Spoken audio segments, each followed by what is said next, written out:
وَإِذَا سَأَلَكَ عِبَادِي عَنِّي فَإِنِّي قَرِيبٌ أُجِيبُ دَعْوَةَ الدَّاعِ إِذَا دَعَانِ۔ اور اے رسول اللہ صلی اللہ علیہ وسلم، جب آپ سے میرے بندے میرے متعلق پوچھیں تو انہیں بتا دو کہ میں ان سے قریبی ہوں، پکارنے والا جب مجھے پکارتا ہے تو میں اس کی دعائیں قبول کرتا ہوں۔ اللہ تعالیٰ یقین دلا رہے ہیں کہ پکارنے والا جب مجھے پکارتا ہے تو میں اس کی دعا قبول کرتا ہوں۔ تو پھر یہ کیسے ہو سکتا ہے کہ ہم لوگ جب اللہ تعالیٰ کے سامنے دعا کریں تو وہ قبول نہ کریں؟ لیکن دعا کی قبولیت کی شرط کیا ہے؟ آگے ہی اللہ تعالیٰ نے بیان فرما دی اسی آیت میں، سورۃ البقرہ کی آیت میں، فَلْيَسْتَجِيبُوا لِي وَلْيُؤْمِنُوا بِي لَعَلَّهُمْ يَرْشُدُونَ۔ لہٰذا انہیں میری دعوت قبول کرنی چاہیے اور مجھ پر ایمان لانا چاہیے تاکہ وہ راہ راست پر چلیں۔ دعا کی قبولیت کی شرط اللہ تعالیٰ کی بات ماننی ہے، اللہ تعالیٰ کی فرمانبرداری کرنی ہے، اللہ تعالیٰ پر ایمان لانا ہے۔ یہ جب دو چیزیں ہوں گی تو ہماری دعائیں قبول ہوں گی۔ ہم اللہ تعالیٰ کے سنتے نہیں ہیں، اللہ تعالیٰ کے مانتے نہیں ہیں، اور جب ہمیں کوئی مشکل آتی ہے، جب ہمیں کوئی پریشانی آتی ہے تو ہم تب اللہ تعالیٰ کی طرف جاتے ہیں۔ اس سے پہلے ہم اللہ تعالیٰ کے کسی بھی حکم کو نہیں لیتے، اللہ تعالیٰ کی کسی بھی فرمانبرداری کو اپنی زندگی میں شامل نہیں کرتے۔ بس ہم چاہتے ہیں کہ ہم لوگ دعائیں کرتے جائیں، اللہ تعالیٰ قبول کرتے جائیں۔ اللہ تعالیٰ کا یہ مقام نہیں ہے کہ ہم بھی پکاریں تو وہ ہمیں ہمیشہ جواب دیں۔ اللہ تعالیٰ کا یہ حق ہے کہ جو چیز انہیں ہمیں بتائی ہے اس پر بھی ہم لوگ عمل کریں۔ ٹھیک ہے؟ تو دعا کی قبولیت کا دوسرا کام کیا ہے؟ اگر ہم لوگ چاہتے ہیں کہ ہماری دعائیں قبول ہوں تو ہم لوگوں نے اللہ تعالیٰ کی بات ماننی ہے، اللہ تعالیٰ کی بھی اطاعت کرنی ہے۔ دعا پوری توجہ، یکسوئی اور رکھتے قلب سے مانگیے اور خدا سے اچھی امید رکھیے۔ پوری توجہ کے ساتھ مانگنی ہے۔ جب ہم لوگ اللہ تعالیٰ کے سامنے بیٹھے ہوں، اللہ تعالیٰ کو پکار رہے ہوں تو ہمارا دل غافل نہ ہو، ہمارے دل میں دنیا نہ ہو، ہمارے دل میں دوسرے خیالات نہ ہوں، صرف اللہ تعالیٰ کا خیال ہو، صرف اس چیز کا خیال ہو جو ہم لوگ اللہ تعالیٰ سے مانگ رہے ہیں۔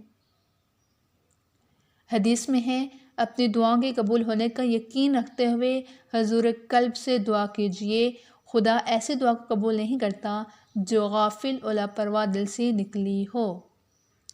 غافل اور لاپرواہ دل کی دعا قبول نہیں ہوتی۔ دعا کی قبولیت اور خشوع اور خضوع سے مراد یہ ہے، دعا کی قبولیت میں خشوع سے مراد یہ ہے، رکھتے قلب سے مراد یہ ہے کہ آپ کا دل اللہ تعالیٰ کی ہیبت اور عظمت و جلال سے لرز رہا ہو اور جسم کی ظاہری حالت پر بھی اللہ تعالیٰ کا خوف پوری طرح ظاہر ہو، نگاہیں جھکی ہوئی ہوں، آواز پست ہو، وجود تھر تھرا رہا ہو، آنکھوں پر نمی ہو اور تمام انداز و اطوار سے مسکینی اور بے کسی ظاہر ہو رہی ہو۔ دل کی توجہ اور رکھتے قلب سے مراد کیا ہے کہ ہمارا دل میں اللہ تعالیٰ کا خوف ہو۔ اپنی اپنی کیفیت کا جائزہ لیجئے۔ جب ہم اللہ تعالیٰ سے کچھ مانگتے ہیں تو ہمارے دل کی حالت کیا ہوتی ہے؟ کیا ہمارا دل اللہ تعالیٰ کے خوف سے لرز رہا ہوتا ہے؟ کیا ہماری ظاہری حالت پہ بھی اللہ تعالیٰ کا خوف ہوتا ہے؟ کیا ہماری نگاہیں جھکی ہوئی ہوتی ہیں، ہماری آواز پست ہوتی ہے؟ ہمارے سامنے نارمل حالات میں ہم سے اگر کوئی مانگنے والا آ جائے، ٹھیک ہے، اور وہ بالکل صحیح ہے، مطلب اس کی ظاہری حالت بھی بالکل ٹھیک ہے، نہ اس کی نگاہیں جھکی ہوئی ہیں، نہ کچھ، وہ نارمل انسانوں کی طرح یہ آ کر مانگ رہے ہیں، تو ہم اسے کس طرح سے دیتے ہیں؟ کئی دفعہ ہم لوگ اس کو دیتے ہی نہیں ہیں، ہم لوگ اس کو اگنور کر دیتے ہیں۔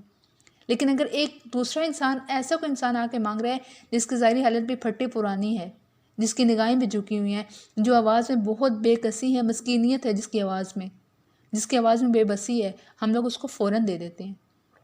چاہے وہ پیچھے سے ہمیں اس کے حالات پتہ ہوں یا نہ پتہ ہوں، چاہے ہمیں پتہ ہو کہ شاید اس کے پاس ہوگا، تو بھی ہم لوگ اس کو دے دیتے ہیں، صرف اس کی ظاہری حالت دیکھ کر۔ تو اللہ تعالیٰ بھی دعا میں ہماری ظاہری حالت دیکھتے ہیں۔ جب ہم لوگ انسان ہو کر کسی دوسرے انسان پر اس لیے رحم کھا لیتے ہیں کہ وہ بے بس لگ رہا ہوتا ہے، تو جب ہم لوگ اللہ تعالیٰ کے سامنے جائیں گے اور بے بسی ظاہر کریں گے تو وہ تو مہربان رب ہے، وہ تو رحمان الرحیم ہے، تو ہو نہیں سکتا کہ ہم لوگ اس کے سامنے بے بسی ظاہر کریں اور پھر وہ ہماری طرف متوجہ نہ ہو۔ دعا مانگتے ہوئے انتہائی عاجزی اور مسکینیت کے ساتھ گر گرائیے، دل، دماغ، جذبات اور احساسات اور پورے وجود جھکے ہوئے ہوں۔ اللہ تعالیٰ کے سامنے ایسے جھکے ہوئے ہوں کہ ہماری فریاد ہمارے ظاہر اور باطن سے ٹپک رہی ہو۔ اس چیز کے بے دھیان دیجئے کہ ہم لوگوں کا وجود ایسا ہو اللہ تعالیٰ کے سامنے کہ ہمارے وجود سے ہماری فریاد ہماری دعا ٹپک رہی ہو، ہماری ظاہری حالت ایسی ہو کہ دعا ظاہر ہو رہی ہو کہ ہم لوگ مانگ کیا رہے ہیں، ہم اللہ تعالیٰ سے چاہ کیا رہے ہیں، ہماری حاجت کیا ہے، ہماری ضرورت کیا ہے جس کو ہم لوگ نے پورا کروانا ہے، ہر صورت پورا کروانا ہے۔ ہم لوگوں کے الفاظ کچھ اور ہوتے ہیں، سوچ کچھ اور ہوتی ہے، دعا کے لیے ہاتھ کہیں اور اٹھے ہوئے ہوتے ہیں، اور پھر ہم لوگ کہتے ہیں کہ ہماری دعائیں قبول نہیں ہوتی۔ دعائیں قبول ہوں گی اور ضرور ہوں گی اگر ہم ان طریقوں پر مانگیں۔ دعا چپکے چپکے دھیمی آواز میں مانگیے، اللہ تعالیٰ کے حضور ضرور گر گڑائیے، لیکن اس کے نمود و نمائش ہرگز نہ کیجیے۔ یعنی اللہ تعالیٰ کے سامنے اگر ہم لوگ رو رہے ہیں، گر گڑا رہے ہیں، تو تنہائی میں ایسا کرنا زیادہ بہتر ہے کہ ہم اللہ تعالیٰ کے سامنے روئیں۔ اگر کوئی ہمیں انسان دیکھ رہے ہیں کہ ہم لوگ ایسے مجلس وغیرہ میں ہیں جہاں پہ ہم ہی اکیلے صرف دعا مانگ رہے ہیں، کچھ مجلسیں ایسی ہوتی ہیں جہاں پہ سارے اجتماعی دعائیں کر رہے ہوتے ہیں، تو اجتماعی دعا کی مجلس میں رونا جائز ہے، ٹھیک ہے۔ لیکن اگر ایسی کوئی مجلس ہے کہ سب اپنے اپنے کاموں میں لگے اور ہم لوگ جائے نماز بچھا کر یا ہم لوگ دعائیں کرتے ہوئے اللہ تعالیٰ کے سامنے رو رہے ہیں، تو اس چیز سے بچنا چاہیے، ٹھیک ہے۔ کیونکہ انسان کمزور ہے، کبھی نہ کبھی ہماری نیت کہیں نہ کہیں ہماری نیت کمزور پڑ جاتی ہے، ٹھیک ہے۔ تو ہماری نیتوں میں نمود و نمائش نہیں ہونی چاہیے، ہماری نیت میں یہ نہیں ہونا چاہیے کہ کوئی دوسرا ہمیں دیکھے، بالکل بھی نہیں۔ جہاں پہ یہ خیال آنے لگے وہاں پہ اپنی دعا کو مختصر کر دینا بہتر ہے، ٹھیک ہے۔ لیکن اجتماعی جو دعا ہے وہاں پہ ہم لوگ رو سکتے ہیں۔ اجتماعی دعا پہ لوگ سب مل کر آمین وغیرہ کہیں، اور کوئی ایک جو بندہ ہے وہ اپنی دعا میں رو سکتا ہے، گر گڑا سکتا ہے، وہ رونا گڑانا سب انسانوں کی طرف سے ہو جائے گا، ٹھیک ہے، سب لوگوں کی طرف سے ہو جائے گا۔ دعا کرنے سے پہلے کوئی نیک عمل ضرور کیجیے، مثال کے طور پر کچھ صدقہ کیجیے، کسی کو کھانا کھلا دیجیے، کوئی نفلی نماز پڑھ لیجیے یا روزہ رکھ لیجیے۔ نفلی نماز مطلب نوافل وغیرہ پڑھ لیجیے، ٹھیک ہے۔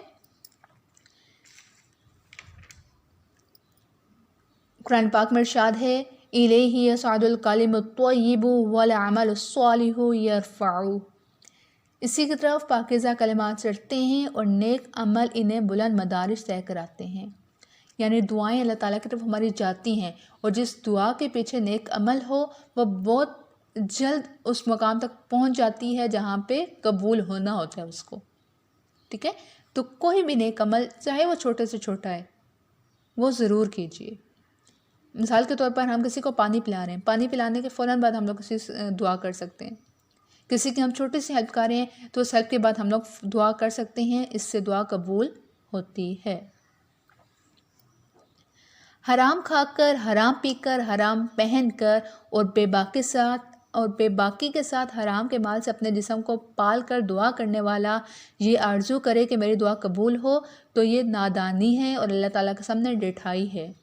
دعا کو قابل قبول بنانے کے لیے ضروری ہے کہ آدمی کا قول و عمل بھی دین کی ہدایت کے مطابق ہو، ٹھیک ہے۔ کیا بات کہ ہماری دعائیں تبھی قبول ہوں گی جب ہمارا قول اور عمل بھی دین کے مطابق ہوگا۔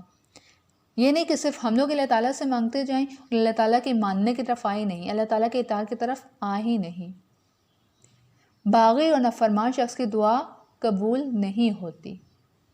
حرام کمائی کھانے والے کی دعا قبول نہیں ہوتی کیونکہ وہ اللہ تعالیٰ سے بغاوت کرتا ہے، کیونکہ وہ اللہ تعالیٰ کا نافرمان ہوتا ہے، تو نافرمانی کی دعا قبول نہیں ہو سکتی۔ دعا مسلسل کرتے رہیے، اس چیز میں نہیں پڑھیے کہ پتہ نہیں دعا سے تقدیر بدلے گی یا نہیں بدلے گی۔ تقدیر کا بدلنا نہ بدلنا، دعا کا قبول کرنا یا نہ کرنا اللہ تعالیٰ کا کام ہے۔ ہمارا کام یہی ہے کہ ہم ایک فقیر محتاج کی طرح برابر اس سے دعا کرتے رہیں، ٹھیک ہے۔ ہمارا کام کیا ہے کہ ہم لوگ اللہ تعالیٰ سے دعا کرتے رہیں۔ اب دعا قبول ہونی ہے یا نہیں ہونی ہے یہ تو اللہ تعالیٰ کا کام ہے، ہم اس کے بندے ہیں، اور بندوں کا کام کیا ہوتا ہے کہ اللہ تعالیٰ سے مانگتے رہیں۔ ہم اس کے غلام ہیں، وہ ہمارا آقا ہے، تو غلاموں کا کام کیا ہوتا ہے کہ غلام اس کے آگے اس سے آقا کے سامنے مانگتے رہیں۔ اب یہ آقا کی مرضی ہے کہ وہ غلاموں کو دے یا نہ دے۔ اللہ تعالیٰ کے نزدیک سب سے عزت والی چیز دعا ہے۔ مومن کی شان یہی ہے کہ وہ رنج و راحت میں، دکھ سکھ میں، ہر طرح کے حالات میں برابر اللہ تعالیٰ سے دعا کرتا رہتا ہے۔ ترمذی شریف کی ایک روایت ہے، آپ صلی اللہ علیہ وسلم نے فرمایا، جو شخص اللہ تعالیٰ سے دعا نہیں کرتا اللہ تعالیٰ اس پر غضبناک ہوتا ہے، مطلب ناراض ہوتا ہے۔ تو اللہ تعالیٰ سے ہر وقت کچھ نہ کچھ مانگتے رہنا چاہیے۔ اللہ تعالیٰ سے مانگنے والا انسان اللہ تعالیٰ کا پسندیدہ ہوتا ہے۔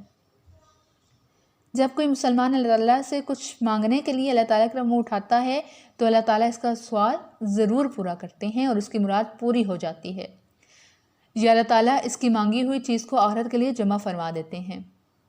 اب ایک حدیث ہے جو میں بیان کرنے جا رہی ہوں، اس کو غور سے سنیے گا تاکہ جو ہماری شکایات ہیں کہ اللہ تعالیٰ ہماری دعائیں قبول نہیں کرتا، وہ سب کے سب انشاءاللہ یہ حدیث سن کر اس کو سمجھ کر ہماری ختم ہو جائیں گی۔ قیامت کے دن اللہ تعالیٰ ایک بندے مومن کو اپنے حضور طلب فرمائیں گے اور اس کو اپنے سامنے کھڑا کر کے پوچھیں گے، اے میرے بندے، میں نے تجھے دعا کرنے کا حکم دیا تھا اور یہ وعدہ کیا تھا کہ میں تیری دعا کو قبول کروں گا، تو کیا تو نے دعا مانگی تھی؟ وہ کہے گا پروردگار مانگی تھی۔ پھر اللہ تعالیٰ فرمائے گا، تو نے مجھ سے جو دعا کی تھی میں نے وہ قبول کی، تو نے فلاں دن یہ دعا نہ کی تھی کہ میں تیرا رنج و غم دور کر دوں جس میں تو مبتلا تھا، اور میں نے تجھے اس رنج و غم سے نجات بخشی۔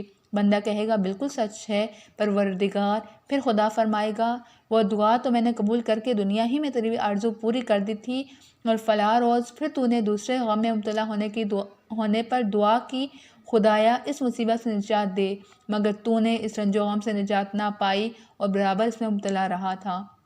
وہ کہے گا بے شک پروردگار۔ تو اللہ تعالیٰ فرمائے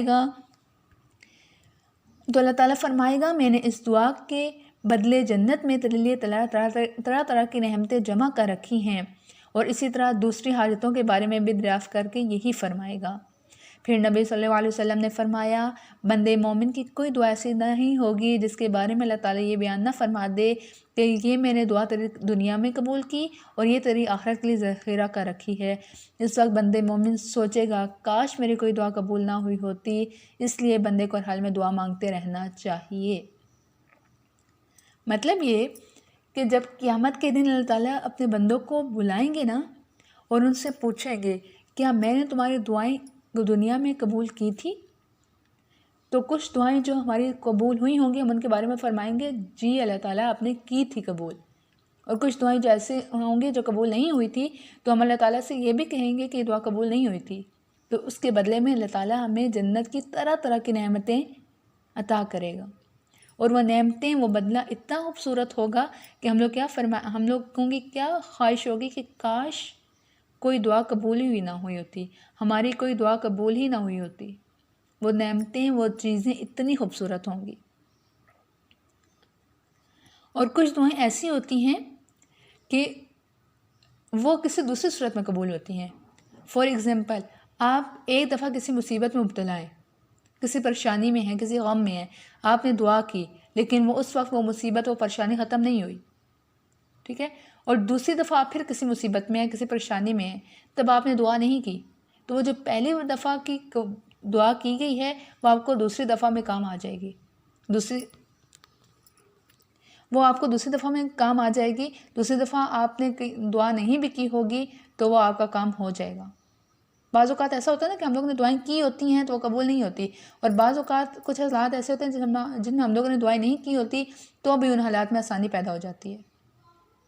تو یہی ہوتا ہے کہ اللہ تعالیٰ کچھ دعائیں ہماری قبول کر لیتے ہیں، مطلب جیسا ہم لوگ نے مانگا ہے بالکل ویسا ہی مل جاتا ہے۔ کچھ دعائیں قبول نہیں ہوتی، مثال کے طور پہ ہم لوگ ایک دفعہ پریشانی میں ہیں، دعا کی لیکن وہ قبول نہیں ہوئی، دوسری دفعہ ہم پریشانی میں ہیں لیکن ہم لوگ نے دعا نہیں کی تو بھی ہماری وہ پریشانی حل ہو گئی، صحیح۔ اور تیسری طرح کی دعا آخرت میں ذخیرہ کی جاتی ہے جس کا بدلہ اتنا خوبصورت ہوگا کہ ہم خواہش کریں گے کاش ہماری کوئی دعا دنیا میں قبول نہ ہوئی ہوتی۔ تو آج اللہ تعالیٰ سے شکوے کرنا چھوڑ دیں کہ ہماری دعائیں قبول نہیں ہوتی، یہ سوچ کر کہ آخرت میں اس کا اجر بہت خوبصورت ہے۔ دعا مانگتے وقت اپنی ظاہری حالت کا بھی خیال رکھیے، اپنے آپ کو پاکیزہ اور صاف رکھیے، دل کو ناپاک جذبات سے صاف رکھیے اور گندے خیالات سے پاک کیجیے۔ دوسروں کے لیے بھی دعا کیجیے لیکن ہمیشہ اپنی ذات سے شروع کیجیے، ٹھیک ہے؟ دوسروں کے لیے دعا کرنی ہے لیکن ہمیشہ اپنے آپ سے شروع کرنا ہے۔ جیسے رب اغفر لی ولوالدی وللمؤمنین یوم یقوم الحساب، صحیح؟ اسی طرح حضرت نوح علیہ السلام کی ایک دعا ہے، رب اغفر لی ولوالدی ولمن دخل بیتی مؤمنا وللمؤمنین والمؤمنات، میرے رب میری مغفرت فرما اور میرے ماں باپ کی مغفرت فرما اور ان مومنوں کی مغفرت فرما جو ایمان لا کر میرے گھر میں داخل ہوئے، اور سارے ہی مومن مردوں اور عورتوں کی مغفرت فرما۔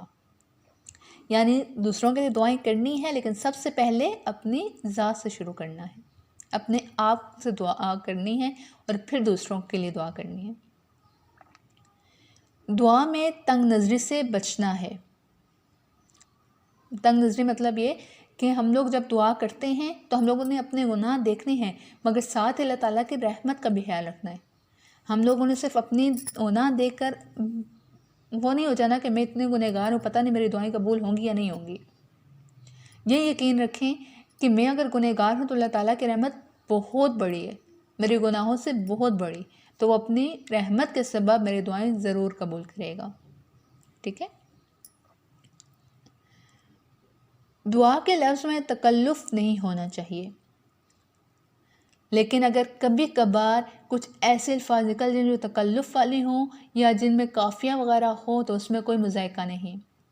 نبی صلی اللہ علیہ وسلم سے بھی بعض دعائیں ایسی منقول ہیں جن میں بے ساختہ قافیہ بندی اور وزن کی رعایت ہو گئی ہے۔ مطلب یہ کہ جو ہماری بہت زیادہ ان ہوتی جا رہی ہیں نظمی دعائیں، ٹھیک ہے؟ ایک نظم کی طرح، ایک پوائم کی طرح، ایک غزل کی طرح جو ہمارے ہاں دعائیں عام ہوتی جا رہی ہیں، تو اس چیز سے خاص طور پہ بچنا چاہیے، ٹھیک ہے؟ لیکن اگر ہو بھی گئی ہیں تو بھی ہم لوگ اس طرح سے دعائیں کر سکتے ہیں۔ مطلب پہلی کوشش تو یہ ہونی چاہیے کہ ہمیشہ اس طرح سے دعائیں نہ کریں، عام روٹین میں ہم اپنی دعائیں اپنی ہی زبان میں کریں، اپنے ہی الفاظ میں کریں، اس طرح سے شعر و شاعری والی دعائیں نہ کریں۔ لیکن اگر کبھی کبھار ایسا ہو بھی جاتا ہے تو ابھی اس میں کوئی وہ نہیں ہے، بری بات نہیں ہے، ٹھیک ہے؟ آپ صلی اللہ علیہ وسلم کی کچھ دعائیں ایسی ہیں جن کے آخری لفظ ایک ہی جیسے ہوتے تھے۔ فار ایگزامپل آپ صلی اللہ علیہ وسلم کی دعا، اللہم انی اعوذ بک من قلب لا یخشع ونفس لا تشبع وعلم لا ينفع ودعوت لا يستجاب لها۔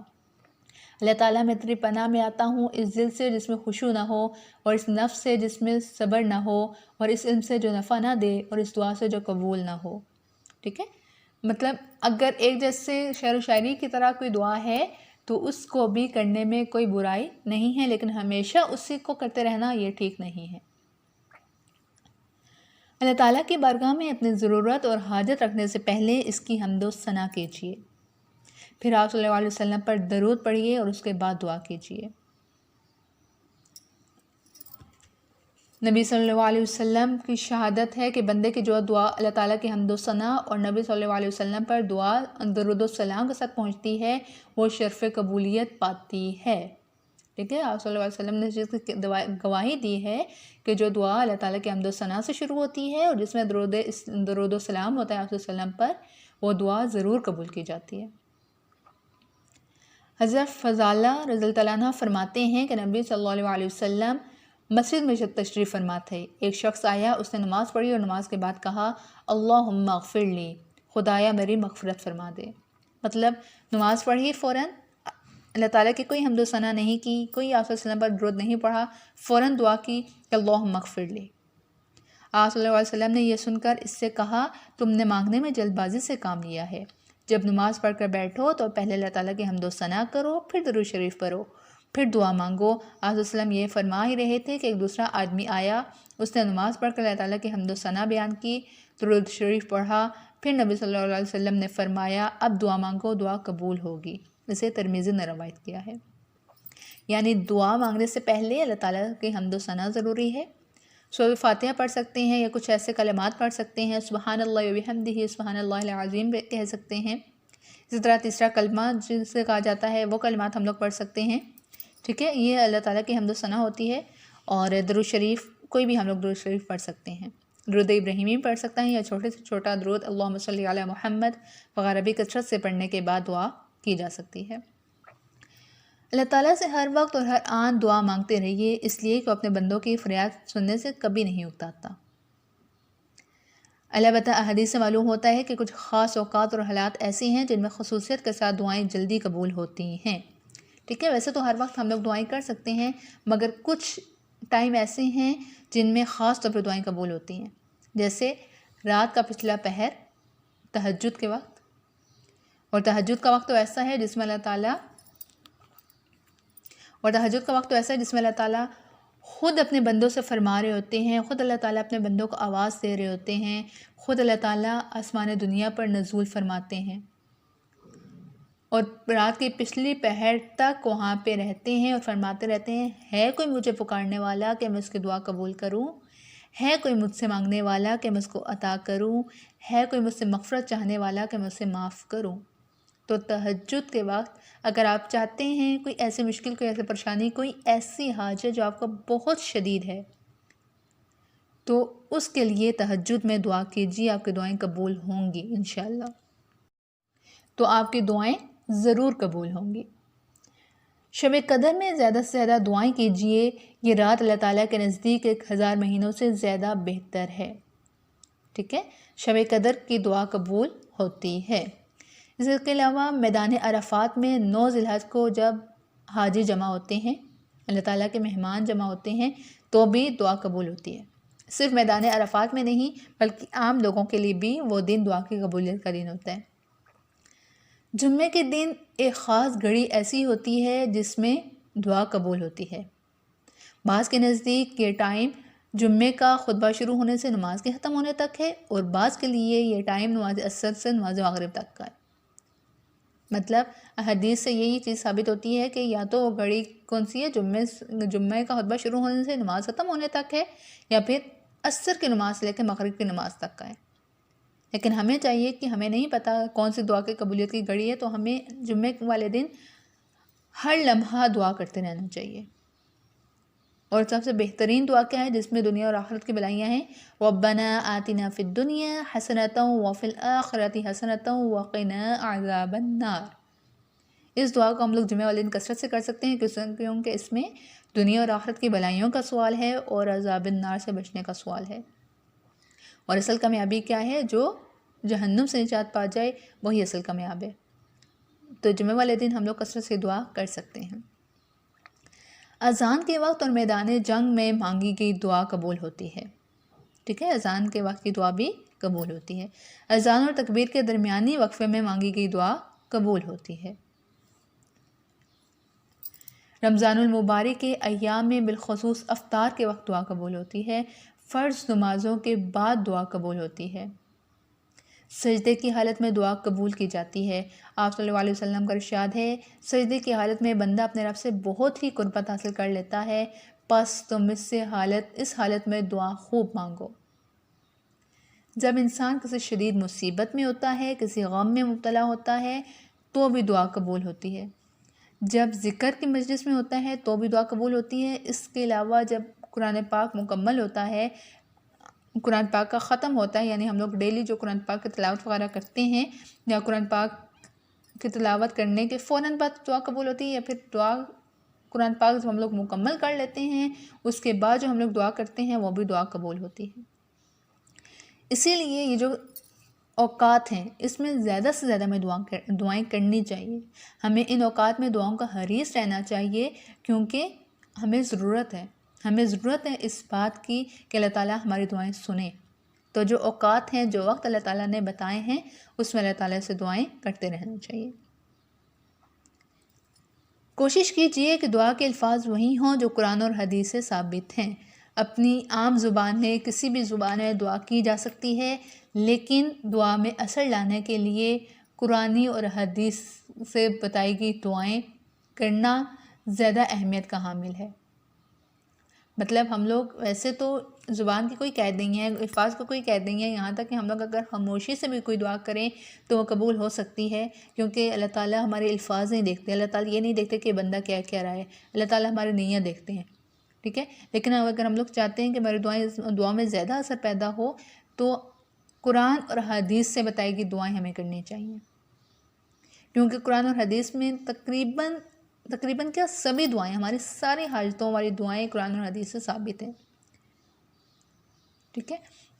تو ہمیں وہ دعائیں یاد بھی کرنی چاہیے تاکہ جب ہم اللہ تعالیٰ کے سامنے جائیں تو ہم لوگ اسی طرح کے جامع دعائیں کر سکیں جیسے آپ صلی اللہ علیہ وسلم کرتے تھے، ٹھیک۔ اور اپنی مغفرت کے لیے زیادہ سے زیادہ دعائیں کرنی چاہیے، عذاب النار سے بچنے کے لیے دعا کرنی چاہیے، جنت میں جانے کے لیے دعا کرنی چاہیے، اور وہ سب کی سب دعائیں قرآن اور حدیث سے ثابت ہیں، ٹھیک ہے۔ تو کوشش ہم لوگوں نے یہ کرنی ہے کہ ہم لوگوں نے وہ دعائیں یاد کر لینی ہے تاکہ جب ہم اللہ تعالیٰ سے مانگیں تو ان الفاظ میں مانگیں جو اللہ تعالیٰ نے سکھائے ہیں، اور بے شک اس سے بہتر کوئی الفاظ نہیں ہو سکتا ہماری دعاؤں کے لیے، ٹھیک ہے۔ لیکن اگر ہم لوگ اپنی مغفرت چاہ رہے ہیں تو وہ قرآنی کوئی بھی دعا کر سکتے ہیں، ٹھیک ہے۔ اگر ہم لوگ دنیا اور آخرت کی بھلائیاں چاہ رہے ہیں تو جیسے ہم لوگ نے پڑھا ربنا آتنا فی الدنیا والی دعا کر سکتے ہیں۔ اگر ہم لوگ اپنی مغفرت چاہ رہے ہیں تو رب اغفر لی ولوالدی وللمؤمنین، رب اغفر لی ولوالدی وللمؤمنین یوم یقوم الحساب والی دعا کر سکتے ہیں۔ اپنے دل کی استقامت کے لیے دعا چاہ رہے ہیں تو ربنا لا تزغ قلوبنا بعد اذ ہدیتنا وہب لنا من لدنک رحمہ انک انت الوہاب، یہ والی دعا کر سکتے ہیں، ٹھیک ہے۔ رحمت اور مغفرت کی دعا چاہ رہے ہیں تو ربنا ظلمنا انفسنا وان لم تغفر لنا وترحمنا لنکونن من الخاسرین، صبر کی دعائیں چاہ رہے ہیں، شیطان سے بچنے کی دعائیں چاہ رہے ہیں، تو یہ سب کی سب دعائیں قرآن پاک میں موجود ہیں، تو ہمیں اس طرح کی دعائیں یاد ہونی چاہیے، ٹھیک ہے۔ اور ہر دم اللہ تعالیٰ سے دعائیں کرتے رہنا چاہیے، کیونکہ اللہ تعالیٰ کو بندہ پسند ہے جو اللہ تعالیٰ کے سامنے اس سے مانگتا ہے۔ یہ تھا ہمارا آج کا ٹاپک، امید کرتی ہوں کہ بہت ساری چیزیں آپ لوگوں کو سمجھ آئی ہوں گی، ہماری دعائیں قبول کیوں نہیں ہوتی یہ ریزن بھی سمجھ آئی ہوگی، اور ہماری دعا کس طرح سے قبول ہو سکتی ہے، اس حالت کو بھی ہم لوگوں نے اپنانا ہے کہ جب ہم لوگ اللہ تعالیٰ کے سامنے دعا کے لیے جائیں تو ہمارے دل غافل نہ ہوں، بلکہ ایسے ہوں کہ ہماری ظاہری اور باطنی حالت اس دعا کے الفاظ کے مطابق ہو، ہماری ظاہری حالت اللہ کے سامنے بے بسی والی ہو، غلاموں والی ہو، بے کسوں والی ہو، مسکینیت آ رہی ہو، ہماری ظاہری وجود بھی کپ کپا رہا ہو، ہماری آنکھیں رو رہی ہوں۔ آپ صلی اللہ علیہ وسلم نے فرمایا، اے بندو اللہ تعالیٰ سے مانگو روتے ہوئے، اور اگر رونا نہ آئے تو رونے کی شکل ہی بنا لو، مطلب اپنی ہر ممکن کوشش کرنی ہے رونے کی، اپنے گناہ یاد کر کے روئیے، پھر اللہ تعالیٰ سے مانگے، اللہ تعالیٰ کی رحمت یاد کر کے روئیے، صحیح۔ چلیں اللہ تعالیٰ سے دعا ہے کہ وہ ہماری دعاؤں کو قبول فرمائے، ہم سب کی جائز خواہشات پوری فرمائے، ہمیں اپنے دین پر عمل کرنے والا بنائے، آمین۔ السلام علیکم ورحمۃ اللہ وبرکاتہ۔